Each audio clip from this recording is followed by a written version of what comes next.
Hello， 各位好，我是 Revision Lab 修診所的阿修，歡迎來到我的頻道。如果你是第一次來到這裡，記得先點擊訂閱按鈕，再打開旁邊的小鈴鐺，這樣每次有新內容，你都會第一時間收到通知。也順手幫我按個讚，讓 YouTube 的演算法知道你喜歡這種類型的深度內容。謝謝大家。好，我們現在正式開始。你有沒有曾經在夜深人靜的時候想過一個問題？為什麼我們生來好像什麼都不知道，必須要這麼辛苦的去學習、去探索？這一切的源頭其實來自一個聽起來非常天真的提問。在一場哲學講座上，有位教授的女兒就問他爸爸：“為什麼上帝要讓我們這麼無知？”這個問題看似簡單，卻直接問到了最核心的地方，也開啟了我們這次要深入拆解的主題。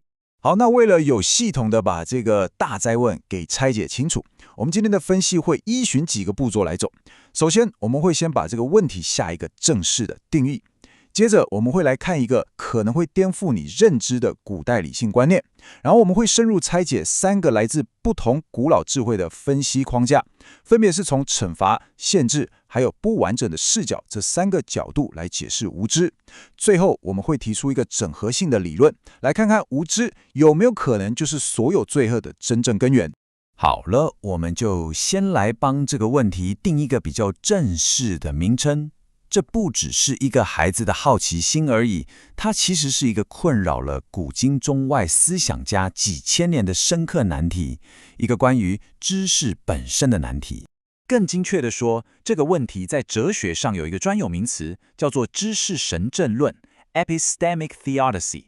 你可以把它想象成是一場宇宙級的法庭辯論，被告是全知全能的上帝，而檢察官就是我們人類，指控他為什麼明明有能力，卻故意讓我們這麼無知？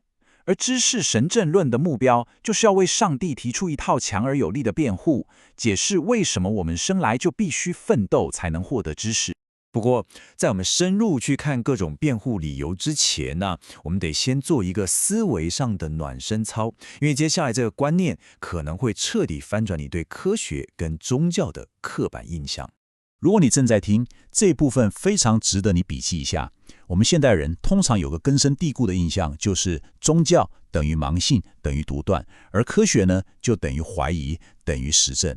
但在古代，情況很可能是恰恰相反的。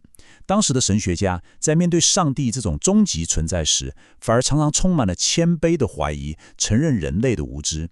而當時的科學家，也就是那些哲學家，反而對自己提出的理論有着近乎宗教般的絕對自信。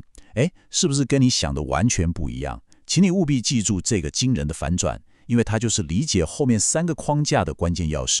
了解了這個時代背景之後，我們就能更好地來理解古代思想家們所提出的3種解釋框架。他們分別從懲罰、限制與片面這3個完全不同的角度，來為我們為什麼會處於無知的狀態提出辯護。好，我們先來看第一個框架。這個觀點可以說是非常直接了，它直接把我們的無知定義為一種懲罰。這個想法主要來自於基督教早期最重要的哲學家之一聖奧古斯丁。奧古斯丁的核心論點其實是直接連接到聖經裡頭的原罪概念。他提出了一種知識上的自由意志辯護，意思就是說，上帝給了我們自由選擇的權利，但我們的祖先亞當夏娃濫用了這個自由，選擇違背上帝。所以，我們現在的無知狀態，並不是上帝的設計失誤，而是對那個錯誤選擇所要付出的直接後果，一種我們理應承受的懲罰。你知道嗎？在奧古斯丁看來，無知不只是腦袋空空，少了一些知識而已，它是一種道德上的墮落，是一種跟真理和智慧的分離。更重要的是，他用了一個詞叫做 perverse will， 也就是一種扭曲的意志。舉個例子，你心裡明明知道追求智慧才是更高尚的事情，但你的意志卻偏要去沉迷於那些短暫的低等的感官享樂。這種明知故犯的選擇本身就是一種無知，也是一種罪。這就引發了另外很有趣的思考了。如果無知不是一種懲罰，那它會是什麼呢？好，第2個框架就提供了一個截然不同的答案。无知它不是一個 bug， 而是一個 feature。是我們身為被創造物的一種內建限制。這個觀點呢，來自於中世紀一位重要的猶太哲學家薩迪亞·加恩。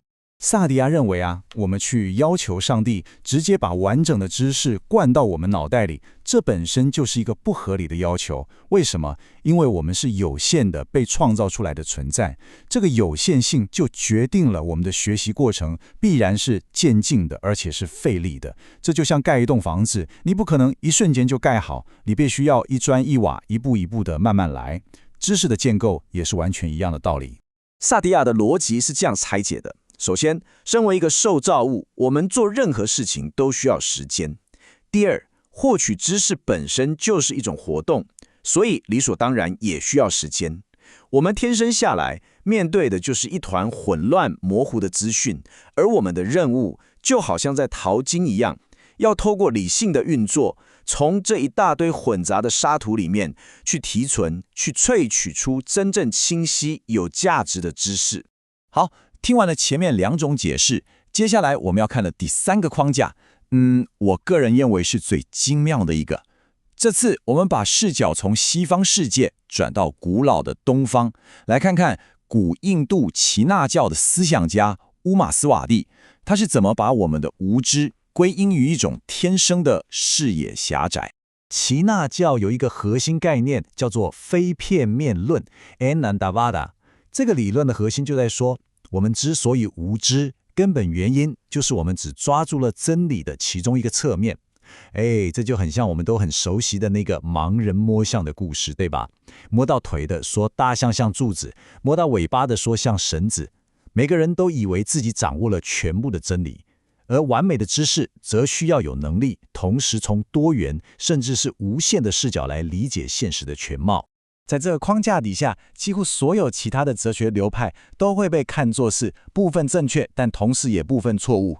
為什麼會這樣說？因為他們都太頑固地去捍衛自己那個單一的片面的觀點，而沒有意識到自己看到的其實只是整體的一部分而已。為了避免這種片面性的謬誤，耆那教發展出了一套非常嚴謹的邏輯工具。他們主張在陳述任何觀點的時候，都必須要加上限定詞。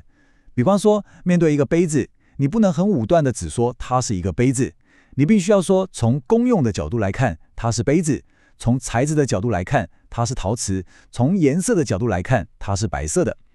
這種思考方式能強迫我們擺脫單一視角的傲慢，去承認這個世界的複雜性。好，我們把剛剛講的重點快速整理一下。我們看到了3種對無知的解釋：奧古斯丁的懲罰論、薩迪亞的限制論，以及耆那教的片面論。現在我們要試着把這3條看似不相關的線索串聯起來，提出一個更具震撼力的整合性理論。這個整合的理論，我們可以叫它強理智主義 （strong intellectualism）。你聽好哦，它的主張非常的可以說是極端。無知不只是眾多壞事裡的其中一件，它就是萬惡之源。這意味着，從個人的貪婪、嫉妒到整個社會的暴力鬥爭，所有邪惡與痛苦的根源，都來自於某一種形式的無知。對這些古代思想家來說，追求知識就等同於是在鏟除罪惡。你會發現，這3個框架雖然來自完全不同的文化背景，卻很神奇的都指向了同一個結論。對奧古斯丁來說，你因為無知扭曲了意志，愛錯的東西，所以你犯罪；對薩迪亞家人來說，你因為懶得思考，濫用了你的理性，所以你犯罪；而對烏瑪斯瓦蒂來說，你因為視野狹隘，產生了執念，而這份執念就是讓你陷入無盡痛苦輪迴的業力。3條不同的路，卻通往同一個終點：無知導致痛苦。總結一下今天的重點，我們介紹了3種古老的智慧透鏡，來幫助我們理解為什麼人類必須為了知識而奮鬥。無論是將無知視為一種懲罰、一種先天的限制，還是一種片面的視角，這些思想其實都高度肯定了這場奮鬥本身的深刻價值。它們不只是歷史上的哲學理論，更是我們今天可以用來反思自身的強大心智模型。最後，我想留一個問題給你一起來思考。如果知識真的是所有良善的源頭，那麼在我們這個資訊看似爆炸、唾手可得的時代，我們這個社會最大、最危險的集體無知，或者說知識盲點，到底會是什麼呢？歡迎在留言區分享你的看法。今天的內容就到這邊。如果你覺得這一集有幫助，記得馬上點讚、加訂閱、加開啟小鈴鐺。我們在重訂閱需要你的支持。我是阿修，我們下次見，拜拜。